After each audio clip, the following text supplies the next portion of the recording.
The following posts were all found in the archives of Futaba Channel, Okita-chan, an anonymous text board turned image board where users ask questions, discuss topics, and in some cases, share personal stories. For this video, a handful of the most bizarre and disturbing posts have been translated from Japanese into English. The ops behind all 5 claim them to be true. But just before we dive into them, the holidays are my favorite time of year, but let's face it, it's also the most hectic. Between keeping up with work, attending events, and spreading festive cheer, there's not a lot of time to run extra errands. That's why today's sponsor, Stamps.com, is a real lifesaver. With Stamps.com, you can print postage online and handle all of your mailing and shipping needs without stepping foot into a post office. Whether you're running a small business or managing a multi-location organization, Stamps is your holiday hero with her husband. From marketing materials and forms to products for your online store, they've got you covered, seamlessly connecting with every major marketplace and shopping cart. Avoid those holiday traffic jams and long lines. With just a computer and a printer, you can schedule package pickups, access USP's unlocked services, and see the cheapest and fastest shipping options, all from the comfort of your desk or on the go using the mobile app. Holiday expenses can add up fast, but Stamps saves you money with discounts that you can't find anywhere else. We're talking up to 89% off USP's and UP's rates. They'll even send you a free digital scale to get started. So, more holiday, less hassle. Free up more time with Stamps. Sign up with Stamps.com LazyMasquerade for a special offer that includes a 4-week trial, plus free postage and a free digital scale. No long-term commitments or contracts.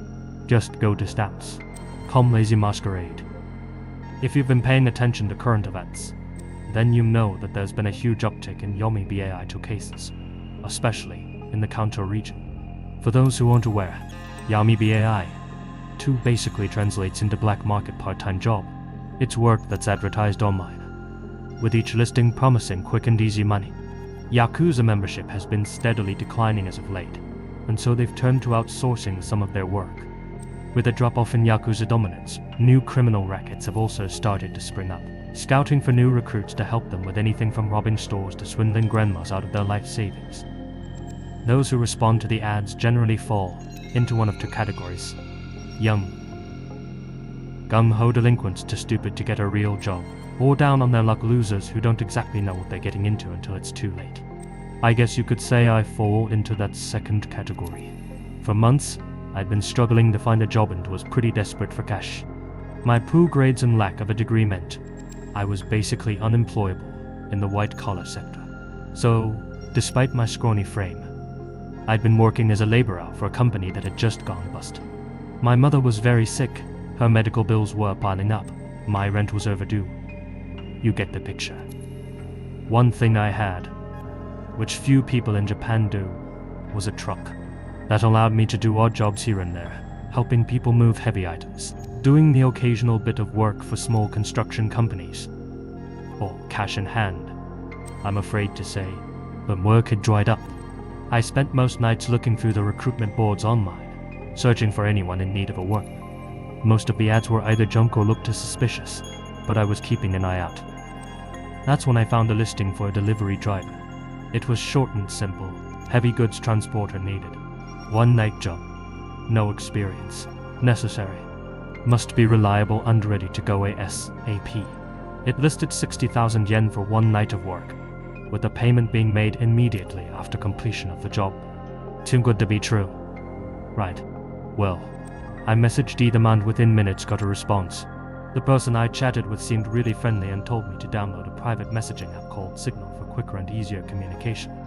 On the app, I could see that she was an attractive woman around my age who claimed to work for an asphalt company. She asked me to send a photo of my driver's license to confirm I could legally make the delivery, and that made sense. Once checked, she told me to meet at midnight, near the docks. Not a great sign, I know, but I figured I'd check it out, hear them out, and bail if things turned shady. At worst, I'd wasted a little time. At best, I'd made some much needed cash. When I got to the docks, the place was deserted. I waited, checking my phone, when a man emerged from behind a shipping container. He stopped at a distance, his face half in shadow. "You're my guy." I nodded, not daring to say a word. He gave me a once-over, then stepped forward. Up close, I could see that he was older than me, mid-40s with slicked-back hair. The kind of guy who looked like he'd kill me without blinking if he needed to be. The suit he wore was completely unfit for work at the dockyard. He hopped into my passenger side seat and directed me to dock closer to a specific shipping container. Then one sparked up, he motioned for me to follow him into it. We approached the container in silence and he unlocked it. Inside were 3 metal drums. "Come on, give me a hand with these." My stomach dropped, but the guy's eyes had told me that this wasn't optional anymore. I helped him load the drums onto the back of my truck, gritting my teeth at the sheer weight of each one. They were heavy, cold to the touch, and sealed tight with thick metal lids that didn't offer any clue about what was inside. When we were done, he handed me an envelope. Surprisingly, it was half of the payment up front. He told me to check my phone and then left in a black sedan without saying so much as a goodbye. Eventually, some instructions came through on Signal. A location pin dropped in a remote area. "Doctor, straight there. Don't stop no matter what. When you arrive, they'll know what to do." Rather than ask what I was delivering, I pulled away from the container yard. My thoughts kept drifting to the weight of the drums, the strange secrecy. But the money was real and I had bills to pay, so I did as I was told, keeping an eye out for police cars just in case. The pin led me to an asphalt plant, which looked exactly as you'd expect. Isolated, grim, with towering silos and thick machinery, dimly lit by a few fluorescent lights. When I arrived, a worker, sweaty, grimy, and indifferent, met me at the gate and waved me through. He directed me to a steaming vat of coal tar, a dark, bubbling mess used for paving roads. He gave me a brief wordless nod, motioning to the drums. I opened the truck bed and rolled out the first drum over the back, trying not to breathe too deeply as the hot stench of tarmac filled my lungs. The worker handed me a crowbar, gesturing for me to pop the lid. I did so, prying it with all my effort, but the moment the seal broke, a foul stench filled the air. Chemicals. Sharp and nauseating. I recoiled, trying not to gag, but the worker just looked up at me and laughed. "First time cooking meat stew." He wheezed in a thick Chinese accent, exposing a half-complete set of brown teeth. His breath cut through even the chemicals and stung my nose further. I forced myself to look inside the drum. The contents were wrapped tightly in thick plastic sheeting, taped up to form a solid mass. I couldn't make out what was inside, but I felt an overwhelming sense of dread. I shoved the drum's contents over a conveyor belt, watching as it journeyed towards a bubbling mixture of coal, tar, and gravel that burned at 3,000 degrees. We repeated the process with the other 2. As soon as I was done, the worker handed me 20,000 yen, 10 short of what I'd been promised, but enough to keep me going for a while, enough to buy my silence. With a simple hand gesture, he waved me off without a word. The job was complete. I told myself it was best not to ask questions. When I got home, I checked my phone once again. There was a new message on Signal. "Nice work. There'll be more for you. If you're smart, you won't speak about this to anyone. We'll be in contact." I stayed up all night questioning what I had just done, rationalizing away the darkest possibilities. But one word stuck out in my mind. Yami the AI tool. I'd heard the term used once or twice but hadn't clocked that I could fall victim to it. But would gangsters really hire a random guy to transport? No. That was ridiculous. Of course, I began researching how Yami the AI to groups operate. Just in case. Learned how they use secret, heavily encrypted messaging apps to communicate with their part-time workers. How they employ a chain of middlemen to cover their tracks and shift liability. How you never really know who's behind it all. Still, this had been a one-time deal, and I'd have to live without knowing for sure what I disposed of.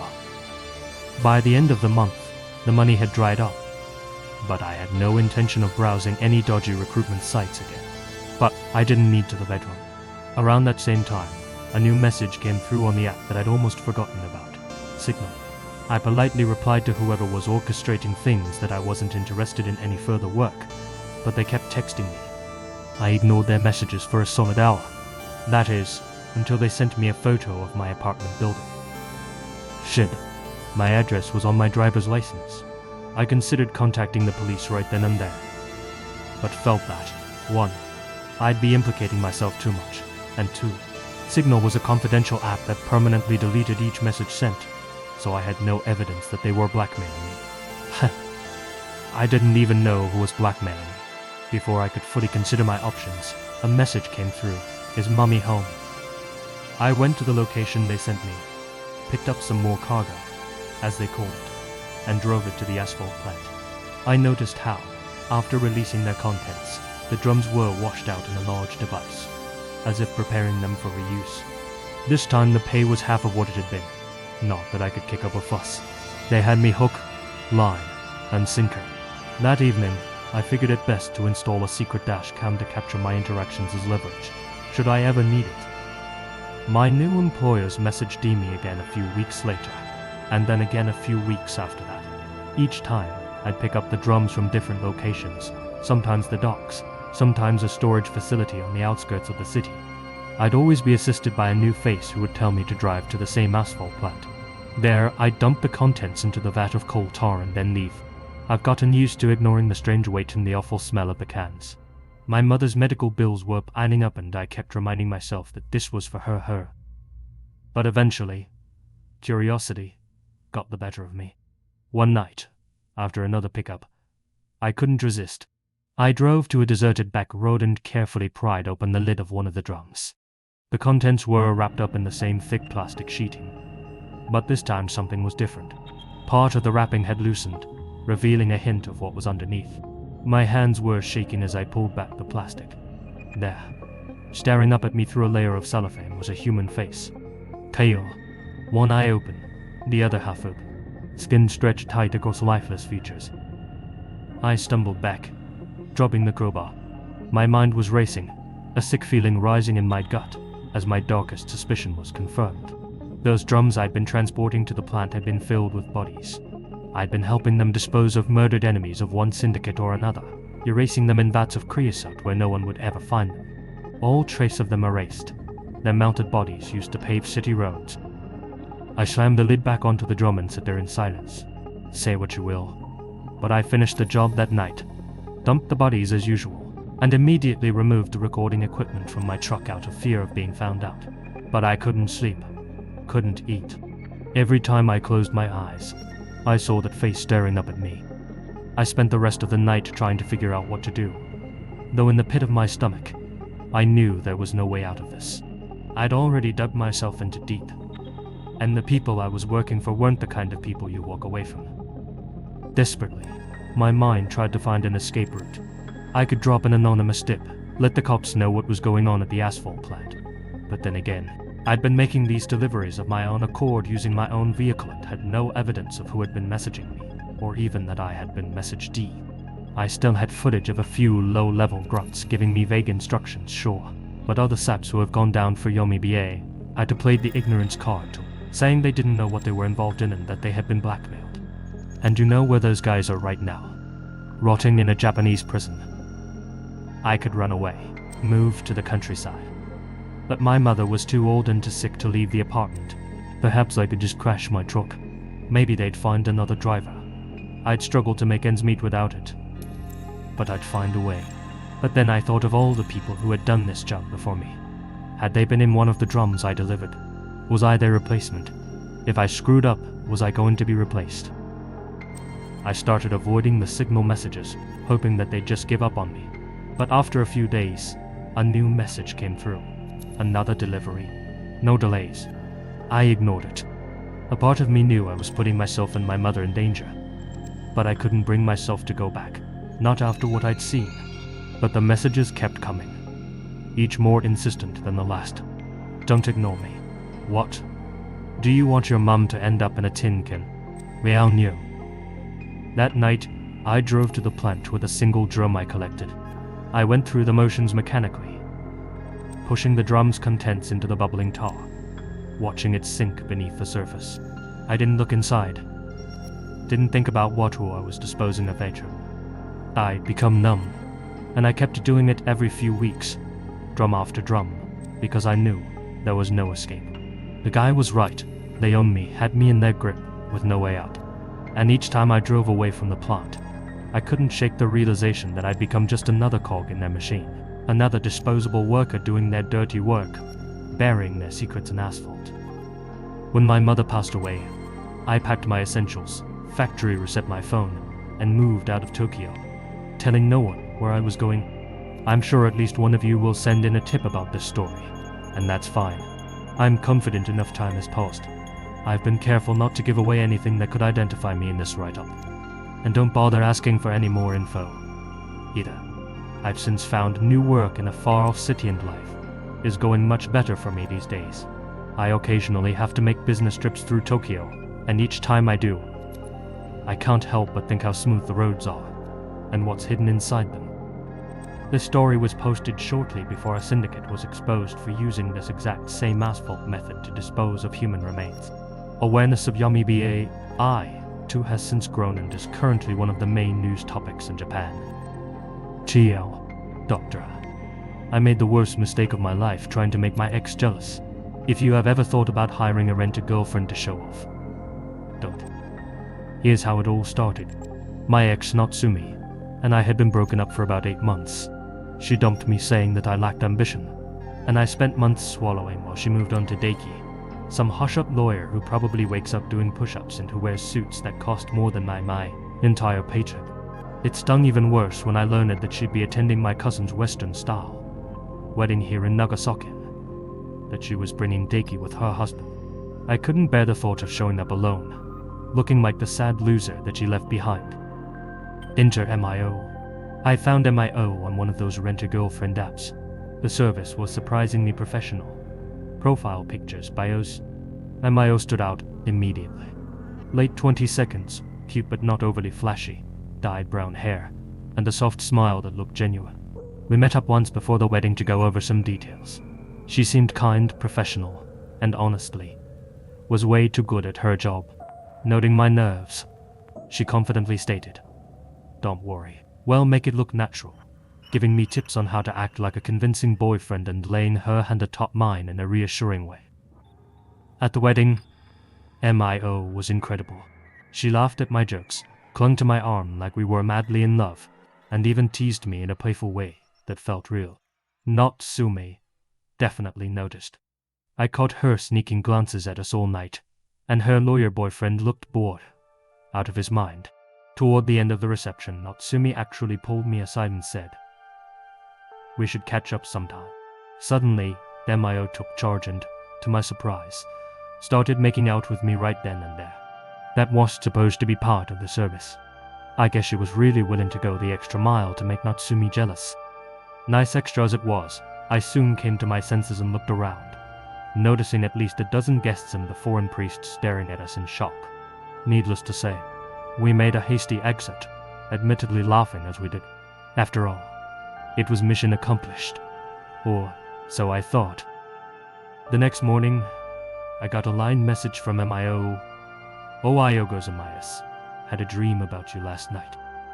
I figured she was just being friendly and texted back a polite thank you, letting her know I appreciated her help, and she replied almost immediately, "I had so much fun yesterday. Let's meet up again soon." Okay.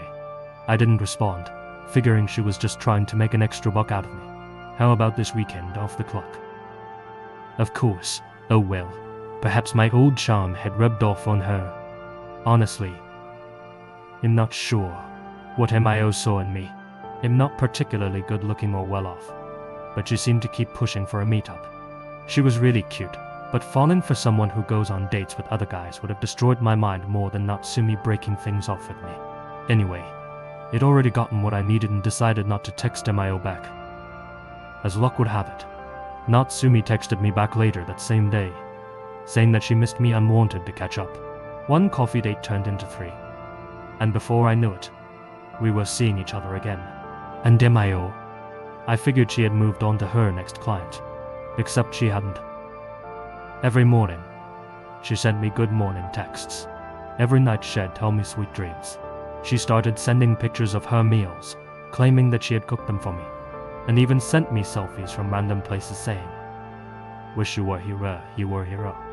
I ignored her, And that's when things started getting creepy.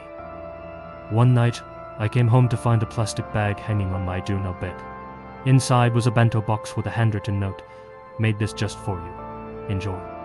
M.I.O. How did she even know where I lived? I called her immediately. M.I.O. I said, this has to stop. We had a business arrangement and it's over. Please don't contact me ever again. She giggled down the line as if I had just told her a funny joke. Oh, don't be silly. I know you're just saying that because she's beside you. I hung up and blocked her on everything: Line, Instagram, Facebook, every social media platform. But that didn't stop her. Over the next week, my mailbox started filling up with love letters, dozens of them. All signed M.I.O. My trash can was overturned every other morning, and I swear I could feel someone watching me at night. Things came to a head when Natsumi came over one evening and parked in my usual spot. The next morning, she found a single rose on her windshield with a note, "You're in the way. Leave him or else." Natsumi freaked out and obviously wanted to call the police. I convinced her not to, thinking this would all blow over. Big mistake. Eventually, Natsumi and I made things official. She posted a picture of us on Instagram. Just a casual couple selfie. A message appeared under it from an account name I didn't recognize. You'll regret this. That night, my doorbell rang at 3:00 am. I stumbled to the door, groggy and annoyed. But when I peered through the peephole, I saw M.I.O. standing there in the rain, mascara running down her cheeks. I called the police. They told me to document everything but said that they couldn't do much unless M.I.O. physically harmed someone. The next day, I went to the agency that hired her, but they told me she no longer worked for them. When I pressed for details, the manager looked uncomfortable. We had to terminate her contract, he told me. There were issues. And when was this? I asked. Oh, many months ago now. My mind boggled. Why had she still been available for contact through their app? Oh, sorry.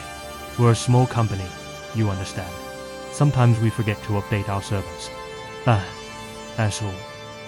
That same week, as I was watching TV and waiting for Natsumi to come over after work, my phone buzzed in my pocket. It was a text from Natsumi's number. If you love her so much, come and find her. Attached was a picture of Natsumi sat in a chair looking terrified. The background was dark, but I recognized it instantly, the chapel on the outskirts of town. The same one my cousin's wedding had been held in. I didn't think. I just drove, dialing the cops as I did. The church was even creepier than I remembered. My flashlight flickered as I pushed open the rotting doors, the creak echoing throughout the cavernous space. That's when I saw her. M.I.O. She was standing at the altar in a white wedding dress. Her hair was wild, her makeup smudged, and her eyes burned with a manic intensity. Natsumi was slumped in a chair nearby, crying nearby. You came, M.I.O. said. Her voice bright and cheerful, as if we were meeting for a date. I knew you would. Now we can finally be together. M.I.O., let her go, I said, trying to keep my voice from shaking. This has gone far enough, don't you think? She tilted her head, her smile never wavering. Oh, don't worry about her. She doesn't matter anymore. You love me now, don't you? She stepped closer, wiping the bloody knife that she held in her and against her white dress. Remember, just over there. That's where we shared our first kiss. Oh, M.I.O., I said. Please, I don't even know you. Her smile faltered. For the first time, I saw something dark and dangerous flash across her face. You don't get it, do you? She only wants you because of me. She ditched you. Remember, she twirled the blade in her hand as she spoke. I wouldn't do that. I'm standing here willing to make a promise, a commitment, and you're just throwing it back in my face. She began to step towards Natsumi. I don't remember what happened next. Adrenaline took over. I lunged at M.I.O., knocking the knife out of her hand. And the rest is just black. Officers from the local KOB arrived just in time. As they dragged M.I.O. away, she screamed. You'll never be happy with her husband. You'll regret this. Thankfully, Natsumi's injuries weren't serious. After the incident, she went to stay with her parents. I called her and explained the entire situation, how I'd hired MIO to try and win her back, and how she must have developed some sort of attachment to me. That went down about as well as you'd expect. Natsumi left me for the second time and, as karma would have it, got back together with Diki. I guess it's what I deserve, given this whole situation was my fault, and I haven't heard from her since. As for MIO, she was given a short sentence and a restraining order. This all happened about 2 years ago, so why bring this story up now? You may ask. Well, frankly, after pushing everyone I care about away, I'm looking for some advice and support. Recently, my phone keeps buzzing with calls from an unknown number, but I never answer them. I don't have to. The follow-up texts make it clear who's calling. MIO's out, and she's looking for me. I've installed new locks and security cameras, changed my number, but it doesn't feel like enough. Sometimes late at night I hear MIO's words in my head. You'll regret this. I already do. My buddy Kenji has always been a little eccentric. For years he had gotten lost in weird rabbit holes about precognition, telekinesis, astral projection, whatever caught his attention at the time. He quit his job and became something of a hikikomori, rarely leaving his apartment and devoting the majority of his time to those hobbies. But this last obsession was next level, even for him. It started when he found this old hardback in a second-hand bookstore in Saitama. He called me at 2, Zoroarm, practically yelling down the phone. Teleportation. There's a way to learn it, hero. I thought he was joking. But a week later, Kenji showed up at my apartment, eyes wild, practically vibrating with excitement. He shoved the book into my hands, insisting I read it. He called it a grimoire, but to me, it just looked like some old science book. Honestly, the text inside looked like gibberish, old, indescribable kanji, weird diagrams, and just page after page talking about ley lines and gateways, how certain specific points in the world are connected with others, and how you can jump from one to the next. One morning read that you had to be careful which exit you jumped to, though, or else you could end up somewhere that you don't want to be. It was all a load of drivel, of course, but Kenji swore it was real. He believed it held the key to teleporting anywhere in an instant. All he had to do was decode some of the archaic characters. Just think about it, dude. No more trains, no more long flights. Just, you'll be wherever you want to be instantaneously. Obviously, I tried to reason with him. I told him he was spending too much time alone indoors, that he needed to go outside, talk to people, touch grass, maybe even see a doctor. But he just laughed it off, saying, I'm on the verge of something incredible here, husband. Concerned for his mental well-being, I started paying Kenji regular visits after work. His room had turned into a mess of incense, chalk circles, and pages covered in equations and frantic scribbles. His skin got pale and he lost weight when I asked if he was even eating. HED just smiled and say, almost there now. The day he broke his leg, he called me, laughing like a lunatic, saying HED come so close, said he had just missed by a few meters. I went over and found him lying at the foot of the staircase, clutching his leg, barely able to stand. He had this eerie look in his eyes, manic but satisfied. I got him to the hospital, but the whole way, he just kept muttering. I was there. I was actually there. He claimed that he had teleported from a different room, but came out on the staircase and took a fall. The doctors didn't think he was safe to go home. They wanted him to stay overnight, not just for his leg but for a mental evaluation. I was relieved, honestly. I hoped a night under medical supervision would help him snap out of it. The next day, I went to check on him only to find his bed empty, covered in what appeared to be a gravel-like substance. The staff were just as confused as I was. They checked every record, every security camera. They swore he hadn't checked out, hadn't been discharged. Nothing. It was as if he simply disappeared. According to a nurse, the last time that she had seen Kenji, he was lying in his bed reading an old book. I pushed down the rising panic inside me, telling myself there had to be a rational explanation. Days passed. His family plastered the city with missing person posters, contacted everyone who might have seen him, but nobody knew anything.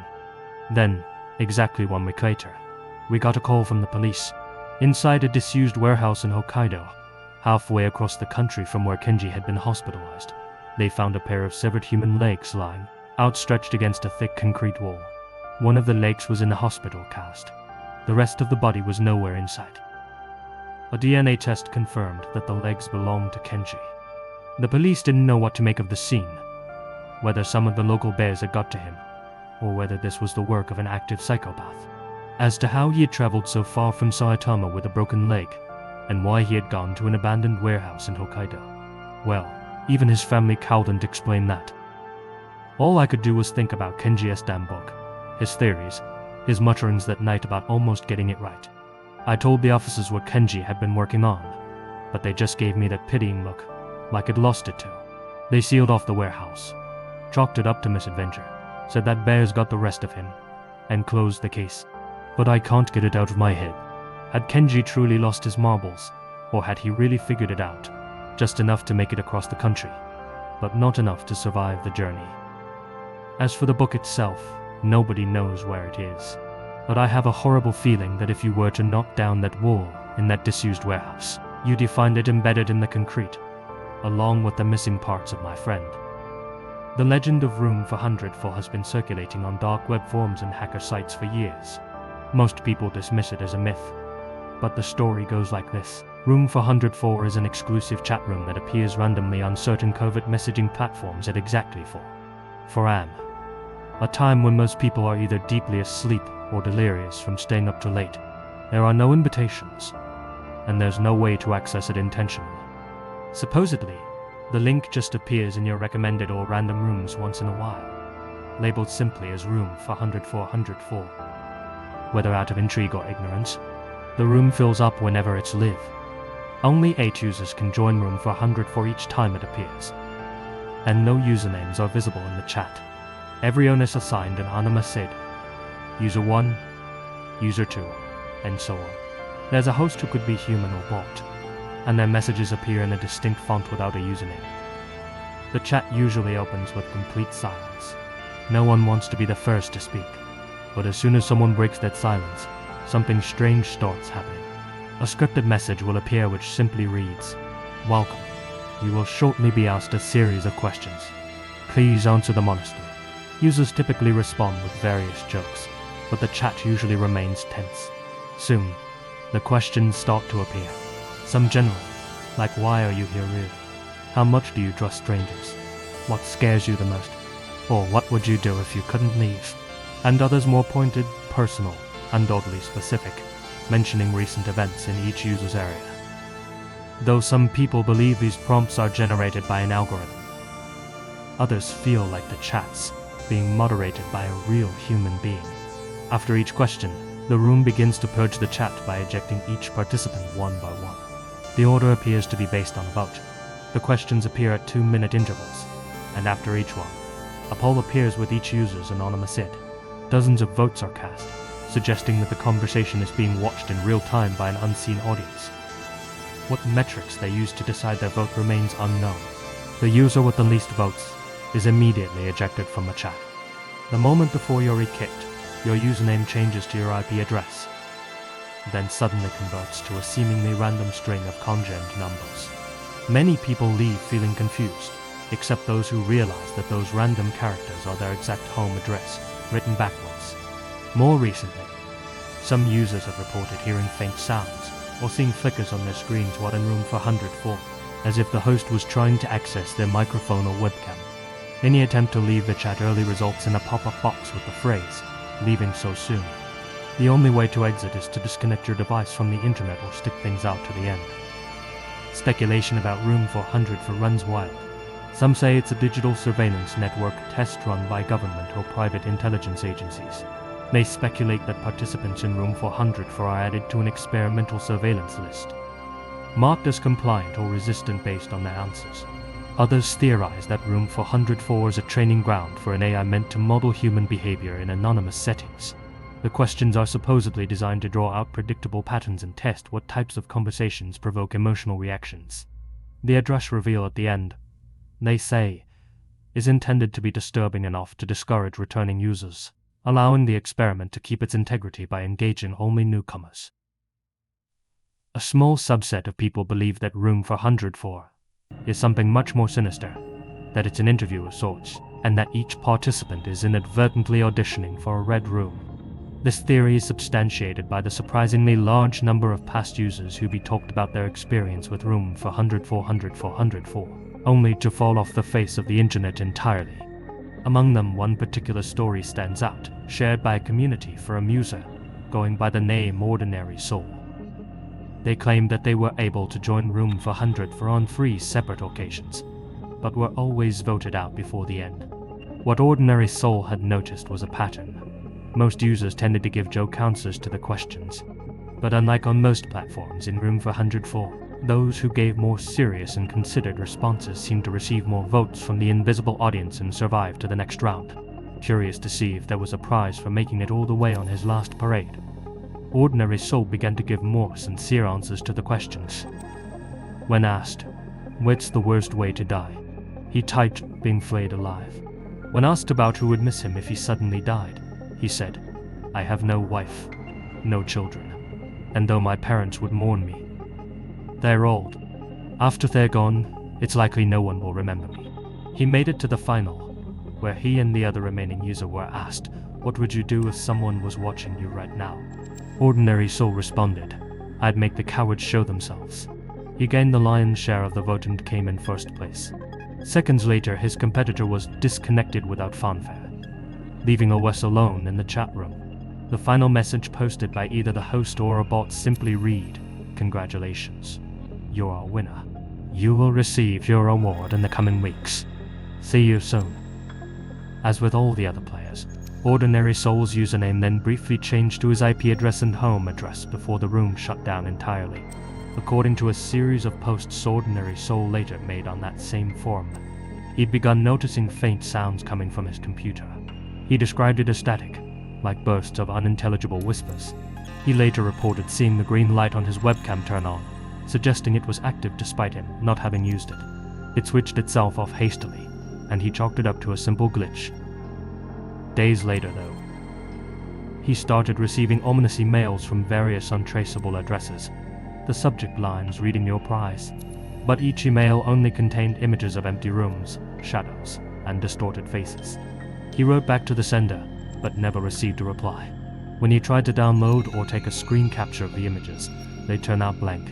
When he saw room 404 appear again, he tried to rejoin in hopes of getting some answers, but found that he had been blocked. In a thread a week later, he wrote how he had just logged off and gone to bed, but had been awoken by a text-to-speech voice loudly croaked from his computer. "Good night, Tsubasa." Tsubasa was OS's real name. He jolted up, noticing the green light on his webcam active again, and rushed over to disconnect the cam and his microphone.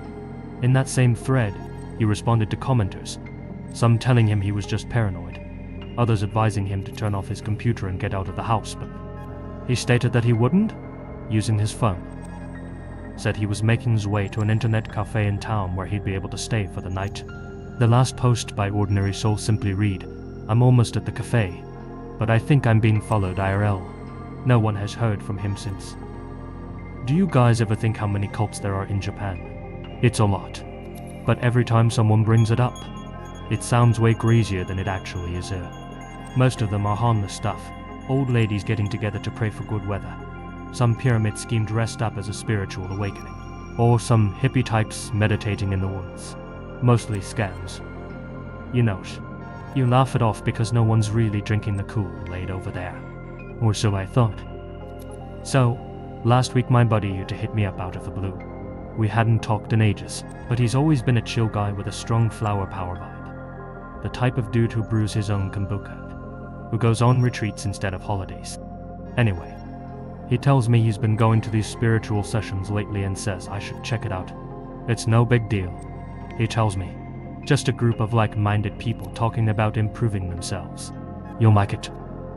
At first I'm like, no, it sounds like some MLM garbage. But the thing is, U2 doesn't usually fall for that kind of stuff. Plus, he's been acting off. He dodges questions when I tease him. And there's this weird edge to his voice, like he's too eager. Part of me is worried he's fallen into a scam, but another part's just curious. I mean, who wouldn't want to peek behind the curtain, right? So I agree to join him on one of these meetings. He gives me the details. It's in this old office building downtown. Nothing fancy, just 3 stories and a large basement, but supposedly owned by the group's leader and used exclusively for the group's own purposes. We meet up, and U2's got this big grin plastered on his face like he's high on something. He's carrying a tote bag with some symbol on it, kind of like a yin-yang but with way too many squiggly lines. He doesn't explain. We get to the place and it's not what I expect. The room is plain, fluorescent lights buzzing overhead with mismatched folding chairs arranged in a circle. There are maybe 15 people, all ages, and everyone's being weirdly polite, like a PTA meeting or something. Nobody looks like a cultist. No robes, no shaved heads. Just regular people sipping tea and nodding like they're in on some secret. U2 introduces me to the leader, a middle-aged man called Mr. Husby, Kondo. He's all smiles, wearing a simple grey suit.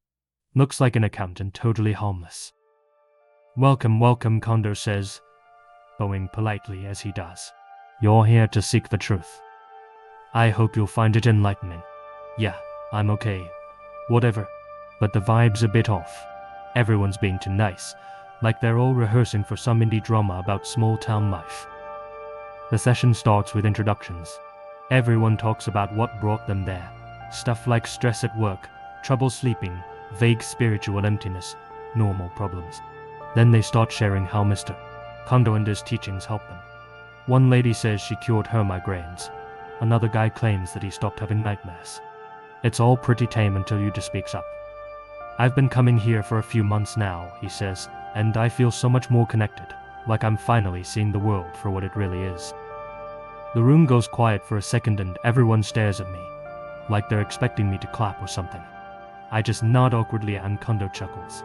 It's natural to feel skeptical at first, he says, but the more you open your mind, the more the truth reveals itself. Okay, sure, but what's the truth? Nobody's actually explaining anything. I lean over to U2 and whisper, is this the whole thing? Just some group therapy? Next comes the meditation exercise. Kondo dims the lights and tells us to close our eyes. His voice gets all soft and soothing as he guides us through some generic relaxation script. Breathe in. Breathe in. Breathe out. Visualize your energy flowing through your body. You know the drill. I'm halfway to zoning out when he drops this line. Now, imagine the thread connecting you to the great wheel. I open my eyes just enough to subtly look around, and everyone else is deep in it.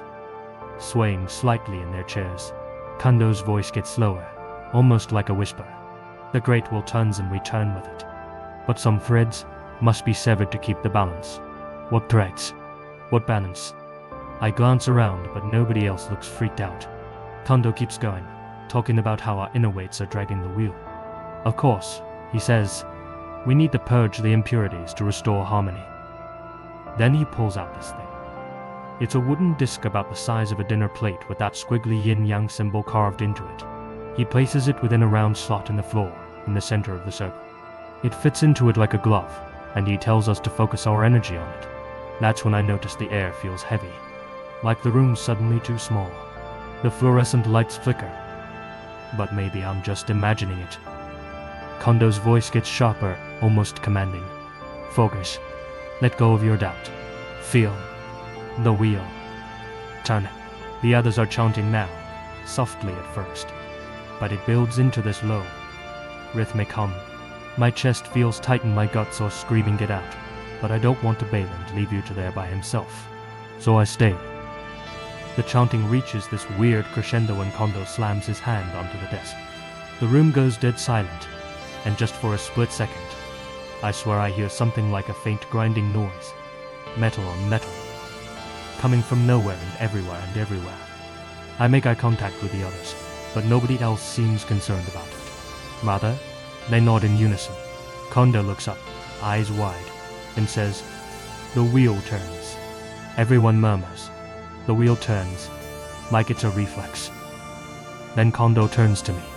"Anon, would you like to offer your doubts to the wheel?" Before I can answer, U2 nudges me and whispers it's okay. Just touch the disc. My brain screaming no. but all eyes are on me. I reach out, and the second my fingers grace the wood, I feel this pull, like something's tugging at my chest, not physically, but inside. I jerk my hand back, and Kondo's smile falters. "You're resisting," he says softly. "That's normal for beginners. But remember, the wheel spares no one."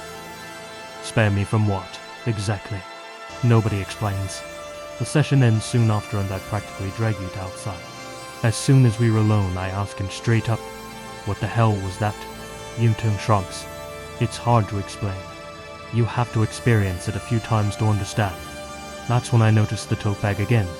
It's noticeably empty now, and I point it out. "What was in there?" I asked. He hesitates and then smiles. "Offerings for the wheel." I don't push. I just go home. But I'm seriously worried about him now.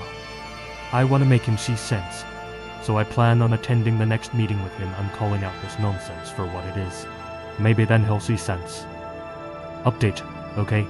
So I went back. Like I said, don't judge me.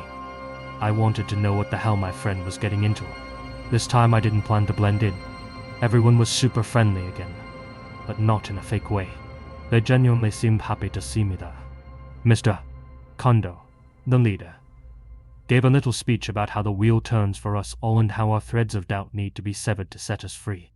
It's still vague, and I just sat there with my arms crossed. But there's something about the way he talks.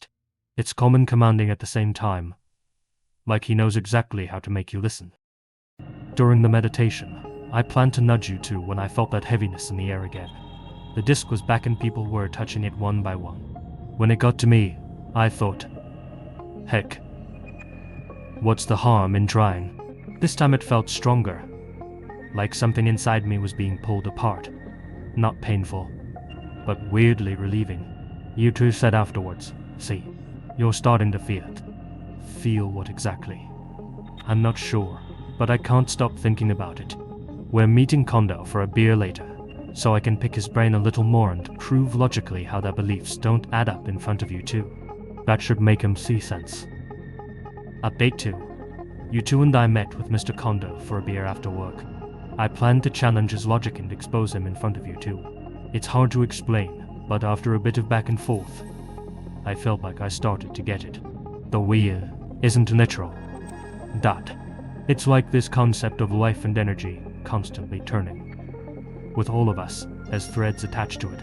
When we cling to negative things like doubt, fear, anger, it slows the wheel down. That's why the sessions are about letting go. When you touch the disc, you're focusing your energy to release those negative threads. We had a meditation session later that evening, and honestly, I felt lighter afterwards. I didn't realize how much stress I was carrying until now. I know it sounds hokey, but it worked. Yuta says it's the same for him. Even his boss has been noticing how productive he's been lately. Update 3. I know you guys are calling me a sucker in the thread, but hear me out. The wheel makes sense. Think about it. How much of your life is spent worrying about things you can't control? The wheel teaches us that those worries are just threads dragging us down. When you sever those threads, you feel free, lighter, more connected. I've been talking more with Mr. Kondo after sessions. He's not some scam artist after all. If anything, he's a genius. Super successful financially and spiritually. A guy like that must know a thing or two about how to live properly, right? He's been doing this for years, helping people turn their lives around. One guy in the group said he quit drinking after just 1 month. Another said his chronic pain went away. It's not magic. Let me get that straight. It's just about realigning yourself with your natural flow. It's just a way of living better. Update 4. Okay, something happened last night during meditation. The room felt different. The air got heavier, like something was pressing down on us. And Mr. Kondo was guiding us as usual, but his voice sounded distant, like it was coming from far away. When I touched the disc, I felt this surge of heat in my chest. Nothing painful, but intense. For a moment, I thought I saw something. A faint spinning shape behind my closed eyes, like a giant wheel turning, impossibly huge, with threads stretched out in every direction. Kondo called it the true wheel. He says I'm making progress, that I'm starting to understand what it really means to let go. I didn't want to admit it at first, but I think he's right. Update 5. I've been reading some of your replies and honestly, most of you don't get it. And that's okay. The wheel isn't something you can understand just by reading a post. You have to experience it. Some of you asked about the offerings. Essentially, we just give up things that hold us back, physical reminders of our negative threads. For me, it was an old journal that I used to vent all my frustrations. I handed it to Mr. Kondo, who said that he would feed it to the wheel. And then during the meditation session, I immediately felt this release. You call it symbolism, but it's more than that. When the wheel turns, it takes those burdens with it. Update 6. Here's a twist for you. U2's thinking of leaving the group. He said that his mom's been nagging him about it. She thinks it's unhealthy and calls it a cult. He laughed it off and said that he's gonna take a break to make her happy. Honestly though, I'm surprised. U2 was the one who got me into this, and now he's walking away. I told him I thought he was making progress, but he shrugged and said maybe. But it's not worth the drama at home. He said he'd tell Mr. Kondo at today's session, but he didn't show up. He's always been fickle. Update 7. U2 hasn't been in the group for over a week now, but something happened at the last session that I can't stop thinking about. We were doing the usual meditation when the room felt different again. The air got heavier, and the grinding noise I thought I imagined in the first session was back. Soft at first, but louder as we focused on the disc. When I touched it, I saw something behind my closed eyes again, like a huge wheel in the darkness. I didn't mention Yuta's absence, but Kondo's, and didn't bring it up either. It's like nobody noticed he was gone. Update 8. Something strange happened today. U2's mum called me out of the blue, asked if I had seen him. I told her that we'd been going to the group together, but he said he was taking a break. She got quiet for a second and said that she hadn't seen him in weeks. She's been calling his phone, but it just rings and rings. She thought maybe he'd gone back to the group. I told her not to worry, that he probably just skipped town for some space. U2's always been a free spirit, after all. But I don't know. I've been thinking about how he told me he was going to talk to Kondo-san before he stopped coming. I'm sure it's nothing, but I'll ask him next time I see him, just in case. Update 9. U2 is still Mia, but I don't think it's worth worrying about like some of you suggest. The wheel teaches us that people come and go in life, and just like threads unravel and reconnect, maybe he's moved onto a new path and that's okay. The wheel did its job for him. His mum called me again, asking if I'd heard anything. I told her the same thing. He probably just left town. She started crying, but I didn't know what else to say. What's the point in clinging to worry? The wheel takes care of everything in its own time. As Kondo-san tells us, the wheel turns for us all, whether we realize it or not, grinding away the old and making way for the new. Maybe U2's new thread lead him elsewhere. Anyway, the remaining group's been feeling tighter lately. It's hard to describe, but the more time I spend meditating with them, the more I feel connected to something greater. The wheel isn't just a metaphor. It's a force that turns through all things, balancing and cleansing. Update 10. The wheel is always turning. I've started hearing it outside the sessions. Late at night when the world is quiet, there's this faint grinding sound. It's comforting, a reminder that the wheel is working even when I'm not. Kondo-san says that I'm attuned with the wheel. It's part of me now. I'm starting to see how everything in life connects, how every thread, every decision contributes to the greater balance. Some people aren't ready to hear this, but that's okay. The wheel turns for everyone, whether they realize it or not. Final update to those of you still following this thread. Thank you. I hope my journey has helped one or two of you see the truth, even if only a little. U2's mum has stopped calling me. I guess she finally understands that he's moved on. And so have I. I've let go of my doubts, my fears, even my connections to the outside world. The wheel has shown me my purpose, and I've decided to dedicate myself to it fully under Kondo-san's mentorship. You might not understand yet, but that's okay. The wheel turns for everyone, even you, whether you acknowledge it or not. It grinds away the old, the unnecessary, and makes way for the new, the essential.